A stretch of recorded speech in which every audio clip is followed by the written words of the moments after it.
ਸਤਿਨਾਮ।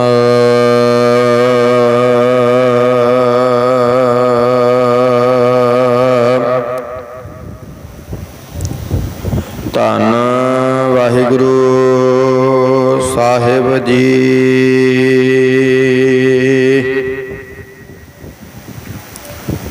ਭਾਦੋਏ ਪਰਮ ਭੁਲਾਣੀਆਂ, ਦੂਜੈ ਲੱਗਾ ਹੇਤ।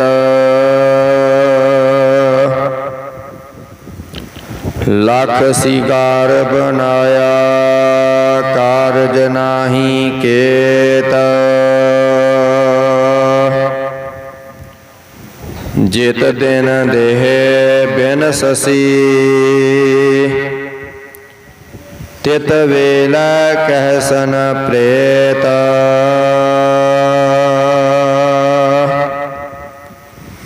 ਪਕੜ ਚਲਾਇਨ ਜੂਤ ਜਾਮਾ, ਕਿਸੈ ਨ ਦੇਨੀ ਭੇਤ। ਛੱਡ ਖੜੋਤੇ ਖਿਨੈ ਮਾਹੇ,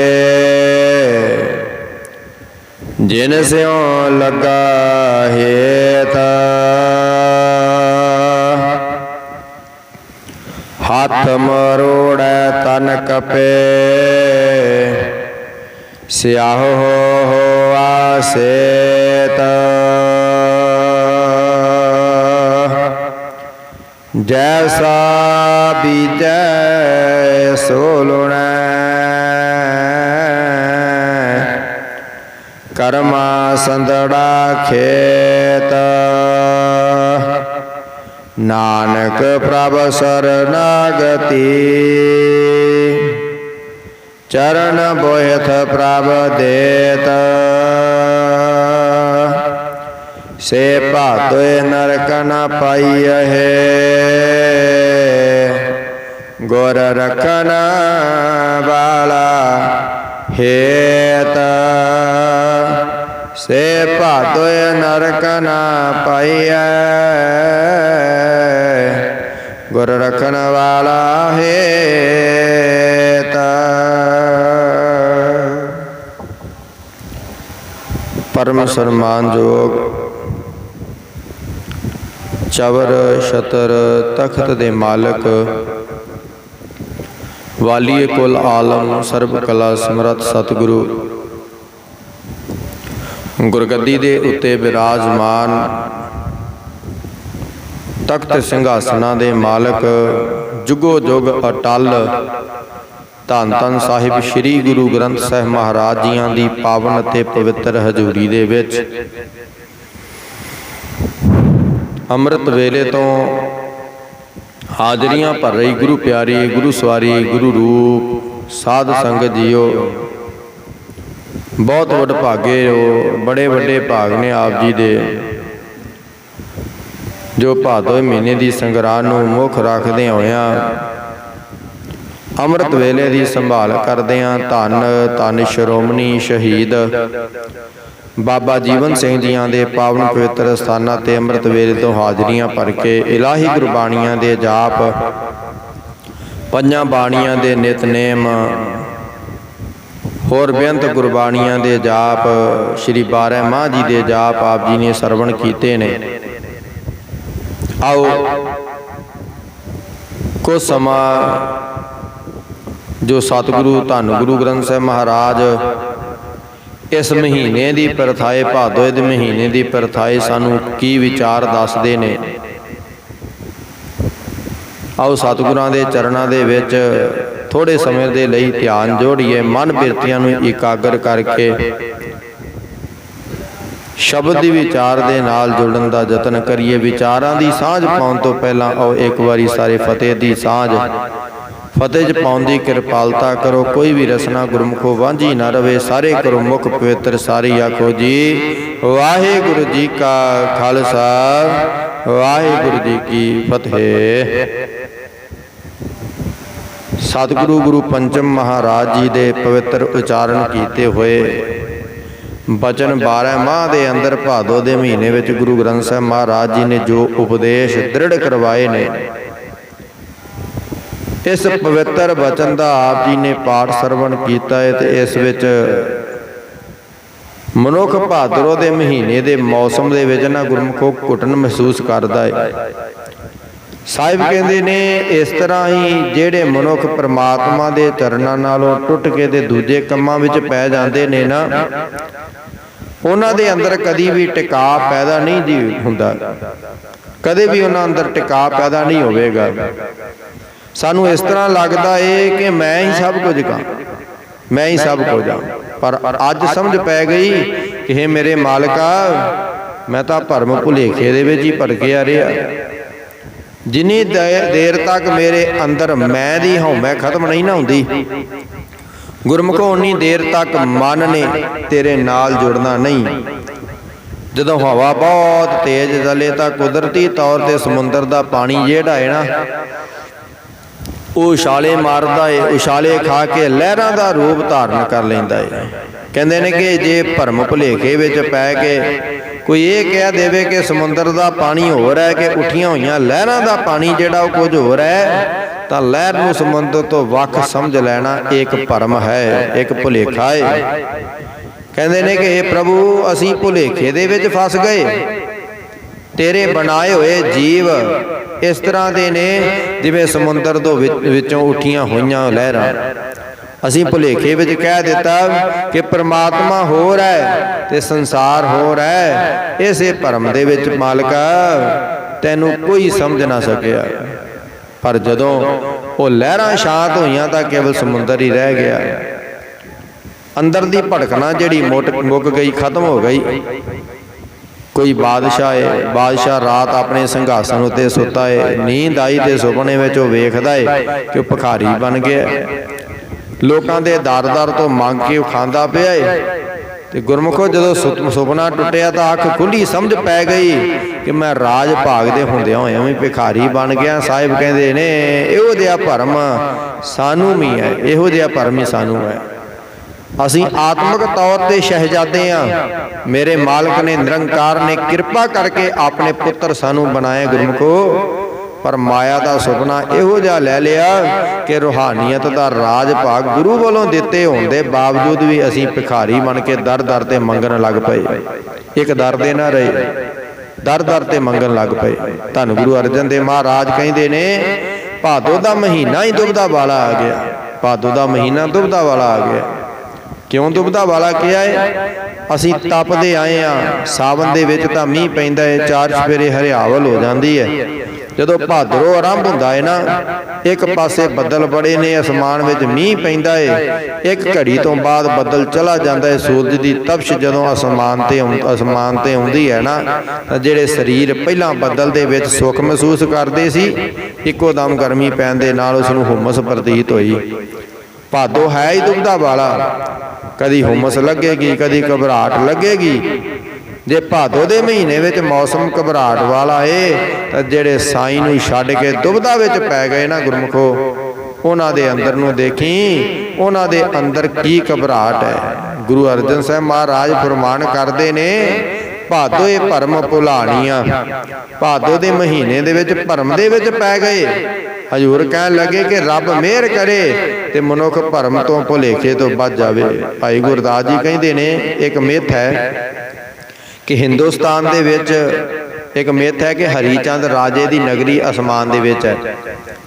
असी कई बारी बदल आसमान विच उड़दा है ना, उस बदल वाल वेखिए इंज भुलेखा पैंदा जिवें सोहणे घर बने होण। भाई गुरदास जी कहते ने कि अज तक उस घर दे विच किसी ने वसेबा नहीं किया, केवल अखां नूं प्रतीत हुंदा पिया है कि वह घर है, पर असलीयत दे विच वो भरम है, घर नहीं है, भुलेखा है। बदल विच घर कोई नहीं।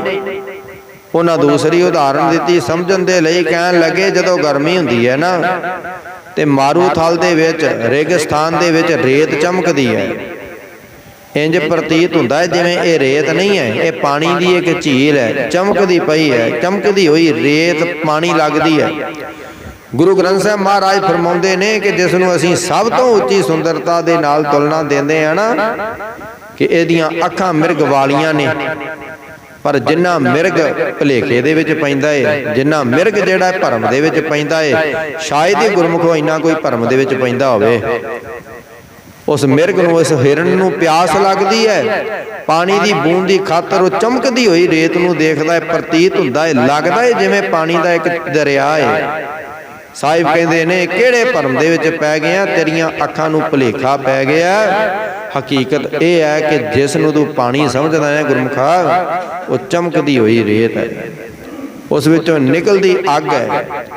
अग नूं पानी समझण वालिया चेते रखी, ये पानी नहीं, इस अग ने तेनू मौत वाल लैके जाना है। तीसरी उदाहरण भाई साहब भाई गुरदास जी देंदे ने। भाई साहब जी कहंदे ने कि रात सुपने विच सुता हाँ, जे राज भाग मिल गया, रात नूं तू हुकूमत कीती है ते सवेरे किसी दे घर दे विच नौकरी करदा होवें, तो रात दे सुपने ते यकीन करके सवेरे काम करना ना छड्ड दई। सुपने विच ये केवल एक भरम है कि मैं बादशाह हाँ, पर जदों अख खुलेगी तैनू वो मजदूरी ही करनी पवेगी जिहड़ी कल करदा पिया सी। सुपना एक भरम है। चौथी उदाहरण भाई साहब भाई गुरदास जी देंदे ने, कहंदे ने रुख दी छां दे थल्ले बैठे हाँ। कहंदे ने एक छां दे उत्ते यकीन ना कर लवीं कि मैं इत्थे बैठा ते इत्थे 6 महीने मेरे सिर तो कदी भी ये छां ने हिलना नहीं। भुलेखे विच पै जावेगा, ज्यों ज्यों सूरज ने ढलना है त्यों त्यों छां ने तेनू छड्ड के चले जाना है।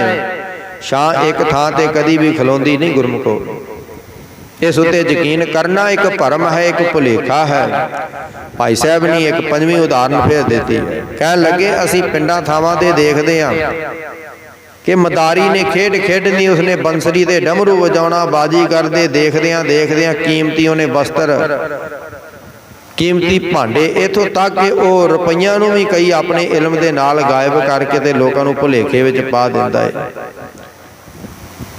पर जदों खेड खत्म होंदी है उदों कहना कि जिसने खेड खेडी है, खेड देखी है, कृपा करके जे मैं बच्चों की रोटी का प्रबंध करना है मैनू टका टका दे के जाना। भाई गुरदास जी कहते जे पुछिए सजना कुछ समा पहला तू इत्थे रुपये कढ़दा पिया सी, कीमती समान लोगों को कढ़ के दिखाया है, एक घड़ी के बाद झोली अड़ के भिखारी बन गया है। कहने लगा तेरियां अखां नूं बस भुलेखे विच पाया है, मेरे पास कुछ भी नहीं, केवल अखां नूं एक भुलेखे विच पाया है, पर जो कुछ दिसदा है वो असलीयत नहीं। साहिब कहते ने भादरों के महीने दे विच यही तां भरम पै गया, यही तां भुलेखा पै गया।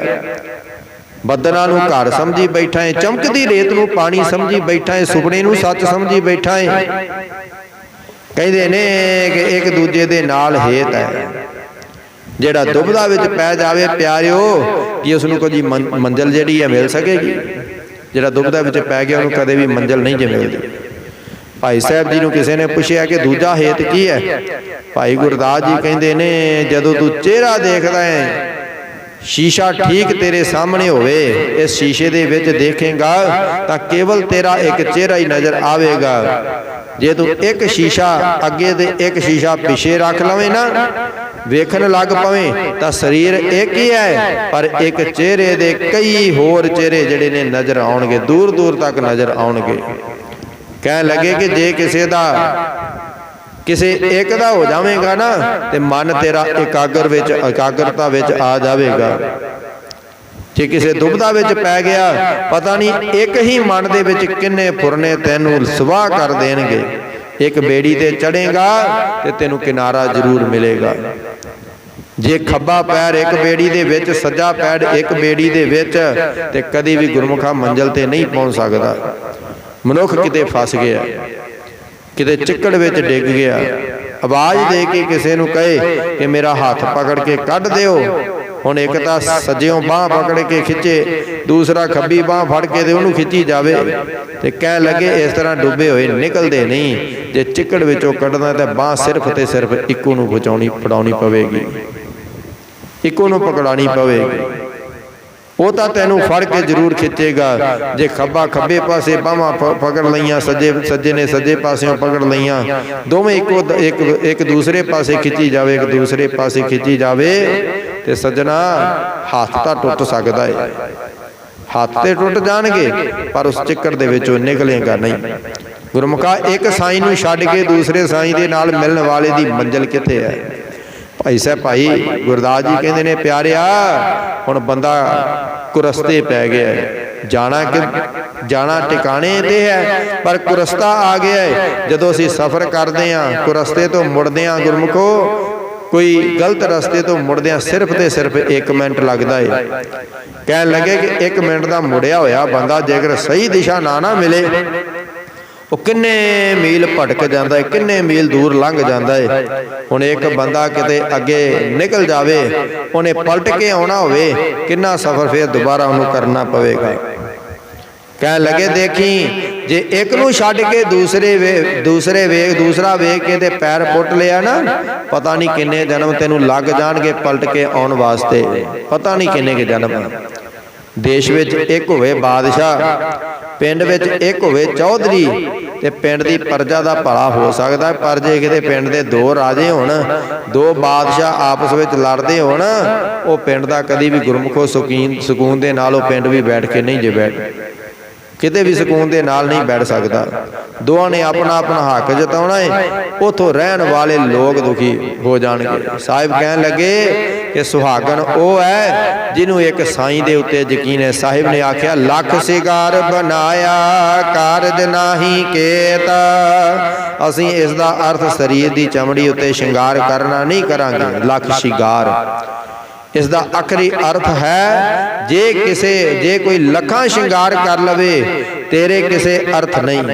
ਗੁਰੂ ਗ੍ਰੰਥ ਸਾਹਿਬ ਮਹਾਰਾਜ ਜੀ ਦੀ ਬਾਣੀ ਫਰਮਾਉਂਦੀ ਹੈ ਸ਼ਿੰਗਾਰ ਕਰੀਦਾ ਹੈ ਕੇਵਲ ਆਪਣੇ ਮਾਲਕ ਨੂੰ ਖੁਸ਼ ਕਰਨ ਦੇ ਲਈ।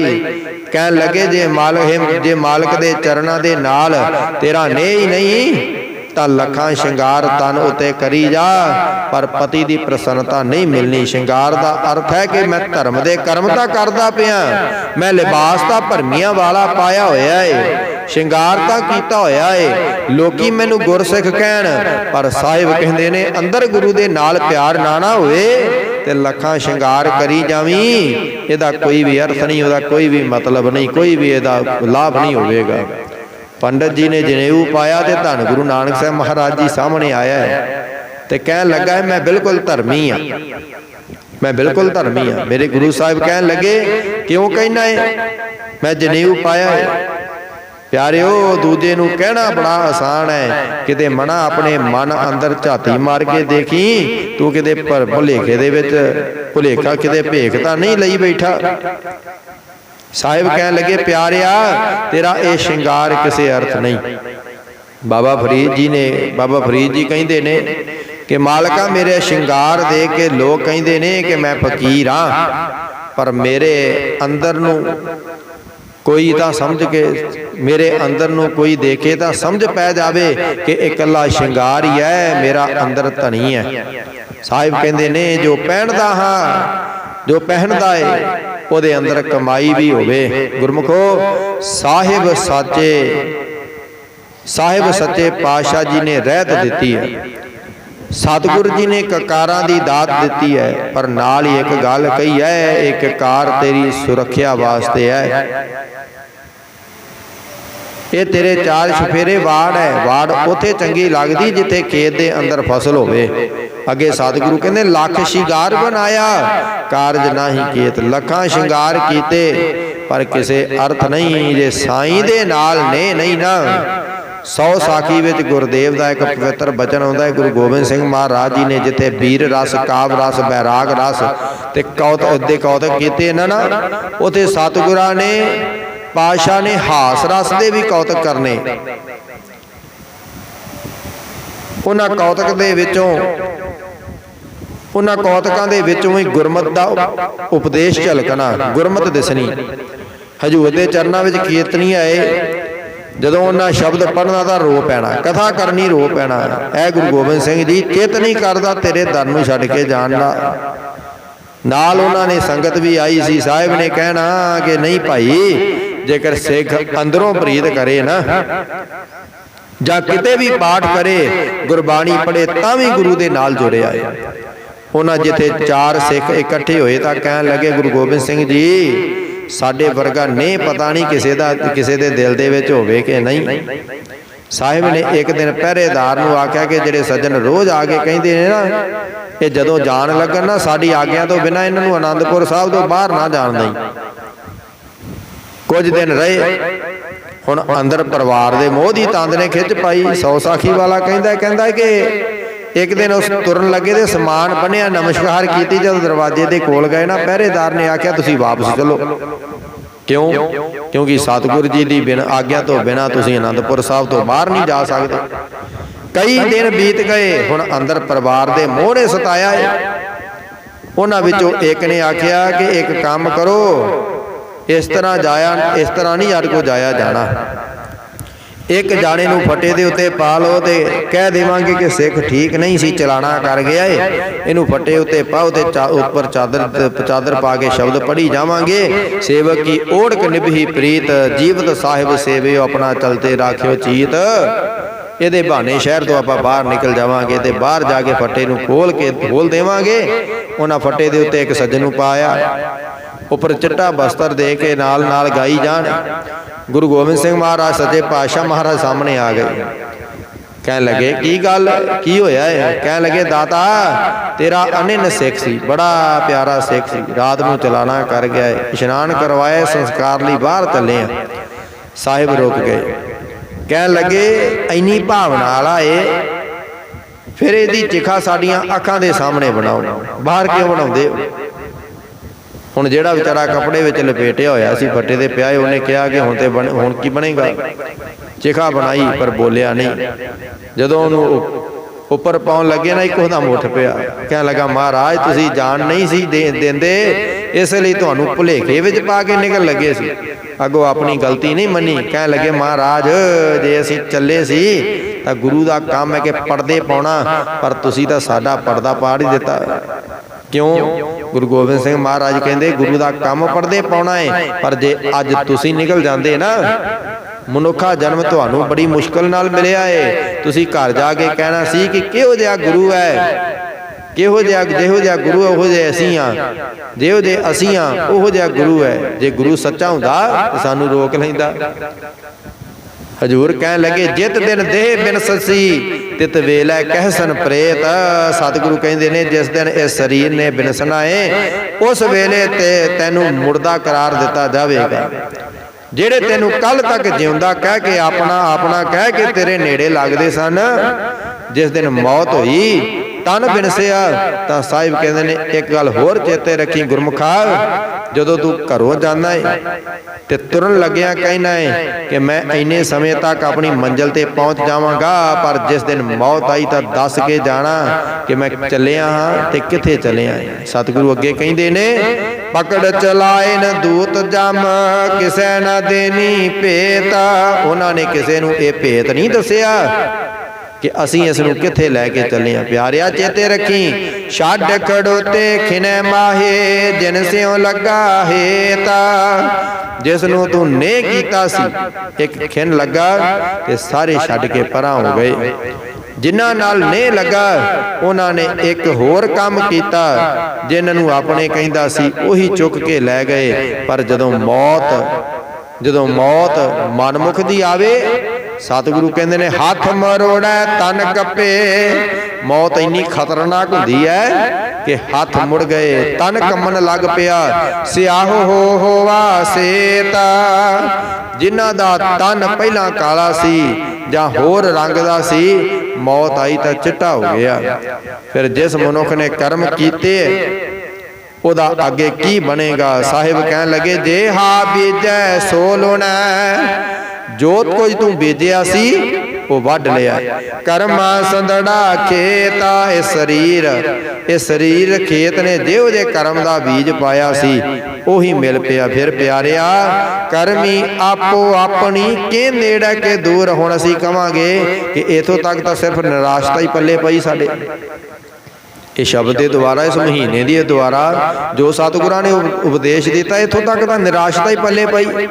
ਸਤਿਗੁਰੂ ਨੇ ਆਖਿਆ ਇਨਾ ਉਦਾਸ ਨਾ ਹੋਵੀਂ, तेरे कोल अजे 4 दिन का समा है, एक काम कर लै कि नानक प्रभ सरनागते, जेड़े मनुख परमात्मा दे चरणा दी शरण दे चले जाना, चरण बोहित प्रभ देता। लोग कहते ने संसार समुंदर डुबदा है, ते जे अज भी तू अपने मालक नूं जहाज समझ के उहदे चरनां नाल जुड़ जावे ना, वो तैनूं डुबण नहीं देवेगा। ऐसा समर्थ सतगुरु है, वो तेनूं डुबण नहीं देवेगा।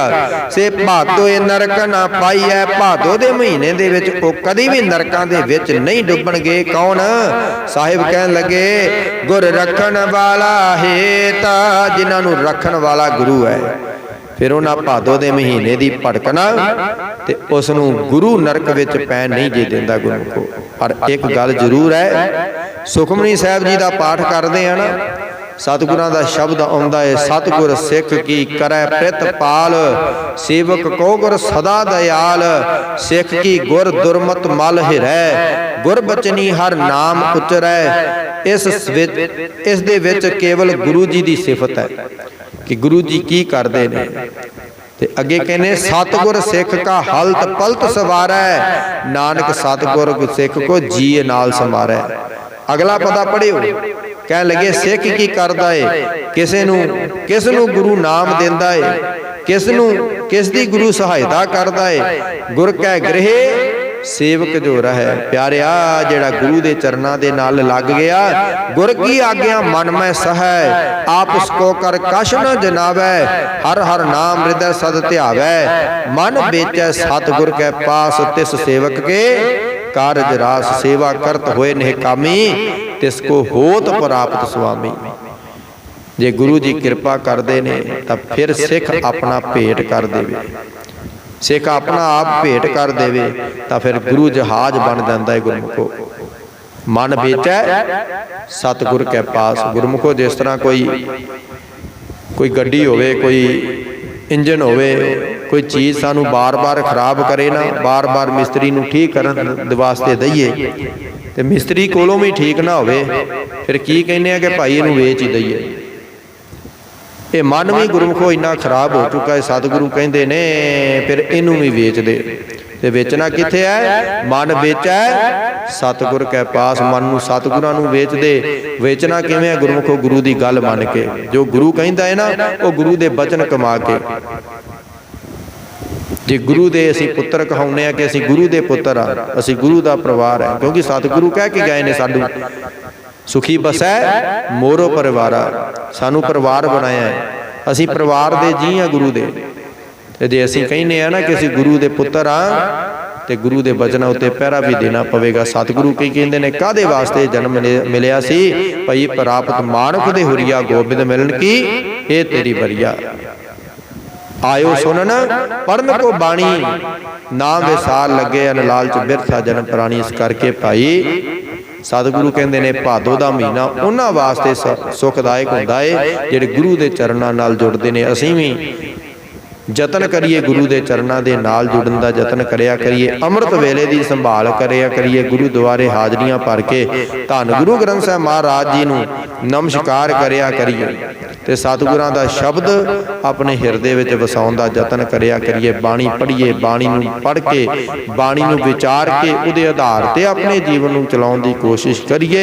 सतगुरु जरूर किरपा करनगे। गुरमुखो अज भी गुरु किरपा करदा है, पर जिथे भी फर्क हुंदा है ना, सिख दी भावना विच, सिख दी शरधा विच, सिख दे विच फर्क हुंदा है। गुरु दी किरपा विच अज भी फर्क नहीं है। गुरु उसे तरह ही वडियाइयां दिंदा है, क्योंकि सतगुरु पढ़दे पाउंदा है। सतगुरु टाक लिया मोहे पापी पढ़दा निर्गुण राख लिया, संतन का सदका। गुरमुखो वध तो वध नाम जपिया करिए। जेड़ा समा सतगुरां ने सानू आख्या दसवंध असीं कढ़दे हां, अपने समागम चल रहे ने, सालाना जोड़ मेले चल रहे हैं, जिथे माया का दसवंध कढ़दे हैं उथे समय का दसवंध भी कढ़िया करिए। वध तो वध गुरु घर हाजरियां भर के जिहड़ा समा गुरु ने सानू आख्या है ना, वो समा गुरु दे लेखे जरूर लाया करिए। वो समा किन्ना साडा बनदा है? सतगुरु कहंदे ने दसवंध कढ़ना है, माया का दसवंध ते कढ़दे आ, समय का दसवंध कढ़ते। समय का दसवंध किहड़ा है? 24 घंटियां विचों 2 घंटे ते 40 मिनट गुरमुखो ये गुरु दे लेखे जरूर लाया करिए। सतगुरु किरपा करन, साडे सीस ते मेहर ਮਿਹਰ ਭਰਿਆ ਹੱਥ ਰੱਖਣ। ਸਾਡਾ ਇਹ ਭਾਦੋ ਦਾ ਮਹੀਨਾ ਆਪਣੇ ਚਰਨਾਂ ਦੇ ਨਾਲ ਸੁੱਖ ਸੁੱਖਾਂ ਦੇ ਨਾਲ ਬਤੀਤ ਕਰਾਉਣ। ਗੁਰਮੁਖੋ ਵੱਧ ਤੋਂ ਵੱਧ ਨਾਮ ਜਪੀਏ, ਬੰਦਗੀ ਕਰੀਏ, ਸਿਮਰਨ ਕਰੀਏ। ਐਸੀਆਂ ਦਾਤਾਂ ਕੇਵਲ ਤਾਂ ਕੇਵਲ ਧੰਨ ਗੁਰੂ ਗ੍ਰੰਥ ਸਾਹਿਬ ਮਹਾਰਾਜ ਜੀ ਦੇ ਚਰਨਾਂ ਪਾਸੋਂ ਮਿਲਦੀਆਂ ਨੇ। ਜੇਕਰ ਐਸੀਆਂ ਦਾਤਾਂ ਅਸੀਂ ਸਤਿਗੁਰਾਂ ਦੇ ਕੋਲੋਂ ਮੰਗਾਂਗੇ ਫਿਰ ਕੀ ਮਿਲੇਗਾ? ਸੁੱਖ ਹੀ ਸੁੱਖ ਹੈ ਦੁਨੀਆ ਵਿੱਚ, ਸੁੱਖ ਅੱਗੇ ਦਰਗਾਹ ਦੇ ਵਿੱਚ ਸੁੱਖ। ਜਿਵੇਂ ਸਤਿਗੁਰਾਂ ਦਾ ਫਰਮਾਨ ਹੈ, ਇਹ ਲੋਕ ਸੁਖੀਏ ਪਰ ਲੋਕ ਸੁਹੇਲੇ, ਨਾਨਕ ਹਰ ਪ੍ਰਭ ਆਪੇ ਮੇਲੇ। ਵਿਚਾਰਾਂ ਕਰਦਿਆਂ ਏਕ ਨਹੀਂ, ਅਨੇਕਾਂ ਪ੍ਰਕਾਰ ਦੀਆਂ ਭੁੱਲਾਂ ਹੋ ਜਾਣੀਆਂ ਸੁਭਾਵਿਕ ਨੇ ਜੀ। ਸਤਿਗੁਰੂ ਤੇ ਸਤਿਗੁਰਾਂ ਦੀ ਸੰਗਤ ਬਖਸ਼ਣ ਯੋਗ ਹੈ, ਬਖਸ਼ ਲੈਣਾ। ਆਓ ਸ਼੍ਰੀ ਅਨੰਦ ਸਾਹਿਬ ਜੀ ਦੇ ਜਾਪ ਤੋਂ ਉਪਰੰਤ ਅਰਦਾਸ ਬੇਨਤੀ ਹੋਵੇਗੀ। ਇੱਕ ਵਾਰੀ ਸਾਰੇ ਫਤਿਹ ਦਾ ਜਵਾਬ ਫਤਿਹ ਦੇਣ ਦੀ ਕਿਰਪਾਲਤਾ ਕਰੋ। ਕੋਈ ਵੀ ਰਸਨਾ ਗੁਰਮੁਖੋਂ ਵਾਂਝੀ ਨਾ ਰਵੇ। ਸਾਰੇ ਕਰੋ ਮੁਖ ਪਵਿੱਤਰ। ਸਾਰੀ ਆਖੋ ਜੀ ਵਾਹਿਗੁਰੂ ਜੀ ਕਾ ਖਾਲਸਾ, ਵਾਹਿਗੁਰੂ ਜੀ ਕੀ ਫਤਿਹ।